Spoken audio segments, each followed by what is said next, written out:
Hello everyone, ఇవాల్టి video Godavari special ములక్కాడ కోడిగుడ్డు ఎండ్రాయిల్ కర్రీ ఎలా ప్రిపేర్ చేయాలో ఈ వీడియోలో చూసేయండి.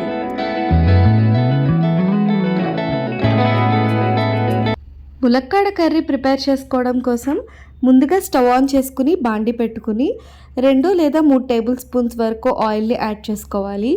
ఆయిల్ ప్రీహీట్ అయిన తర్వాత అందులో చిటికెడు పసుపు వేసుకుని బాయిల్ చేసి పీల్ ఆఫ్ చేసుకున్న ఎగ్స్ని ఇందులో యాడ్ చేసుకోవాలండి. నాట్లయితే కన్ఫామ్గా పెట్టుకోవాలి, సో అప్పుడే ఎగ్స్ అనేవి పేలకుండా ఉంటాయి. సో నెక్స్ట్ ఎగ్స్ ఫ్రై అయిన తర్వాత పక్కకు తీసేసుకుని అదే ఆయిల్లో నీట్గా వాష్ చేసి క్లీన్ చేసి పెట్టుకున్న ఎండ్రాయిల్ని వేసుకుని మంచిగా పచ్చివాసన పోయేంత వరకు ఫ్రై చేసుకోవాలి. నెక్స్ట్ అందులో ఉల్లిపాయలు పచ్చిమిరపకాయలు వేసుకుని మంచిగా గోల్డెన్ బ్రౌన్ కలర్ వచ్చేంత వరకు కూడా ఫ్రై చేసుకోవాలండి.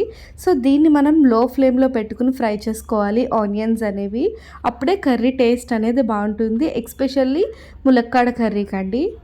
సో ఆనియన్స్ అనేవి మంచిగా ఫ్రై అయిన తర్వాత అందులో ఇట్లా పీల్ ఆఫ్ చేసుకుని కట్ చేసి పెట్టుకున్న ములక్కాడని ఇందులో యాడ్ చేసుకుని సో మంచిగా మిక్స్ చేసుకుని మూత పెట్టి ఒక 5 to 10 minutes వరకు మగ్గించుకోవాలండి. సో ఇలా మగ్గడం వల్ల మనకి కర్రీ టేస్ట్ పెరుగుతుంది, ములక్కాడలో ఉన్న ఫ్లేవర్స్ అన్నీ కూడా సో కర్రీకి బాగా పడతాయి అన్నమాట. సో ఇలా 5 minutes అలా అయిన తర్వాత ఇందులో మనం స్పైసెస్ అవి యాడ్ చేసుకుందామండి. స్పైసెస్ అంటే ఏ మసాలాలు వేయక్కర్లేదు, జస్ట్ సింపుల్గా కారం ఉప్పు వేసుకుంటే సరిపోతుంది. మనం ఆల్రెడీ ముందుగా పసుపు వేసాం కాబట్టి ఇప్పుడు వేయట్లేదు అన్నమాట. ఇంతేనండి, చాలా సింపుల్ ఇంగ్రీడియంట్స్తో మనం కర్రీ అయితే ప్రిపేర్ చేసుకోవచ్చు. సో మనం వేసిన కారం ఉప్పు అంతా కూడా ములక్కాళ్ళకి అంతా పట్టేలాగా మంచిగా మిక్స్ చేసుకుని మూత పెట్టుకుని మగ్గించుకోవాలి. సో ఇది కూడా ఒక 5 minutes అలా మగ్గించుకుంటే సో మనకు ఆల్మోస్ట్ ములక్కాడ అనేది ఒక 80% వరకు కుక్ అయిపోతుంది. నెక్స్ట్ గ్రేవీ కన్సిస్టెన్సీ కోసం మనం వాటర్ని అయితే యాడ్ చేసుకుంటున్నాము. సో వాటర్ వేసిన తర్వాత మనం ముందుగా ఫ్రై చేసి పెట్టుకున్న ఎగ్స్ కూడా వేసేసి ఇంకా మూత పెట్టేసుకుని మనకి గ్రేవీ మంచిగా వచ్చేలాగా కుక్ చేసుకోవడమే. ఆయిల్ పైకి తేలేంత వరకు ఉడికించుకుంటే సరిపోతుందండి.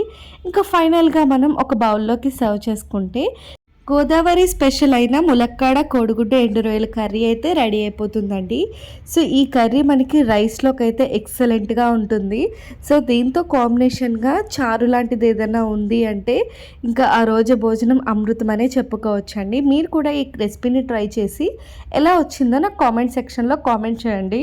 ఇలాంటి మరికొన్ని మంచి రెసిపీస్ కోసం మన ఛానల్ అయితే సబ్స్క్రైబ్ చేసుకోండి. Thank you for watching. Until then catch you later. Bye bye.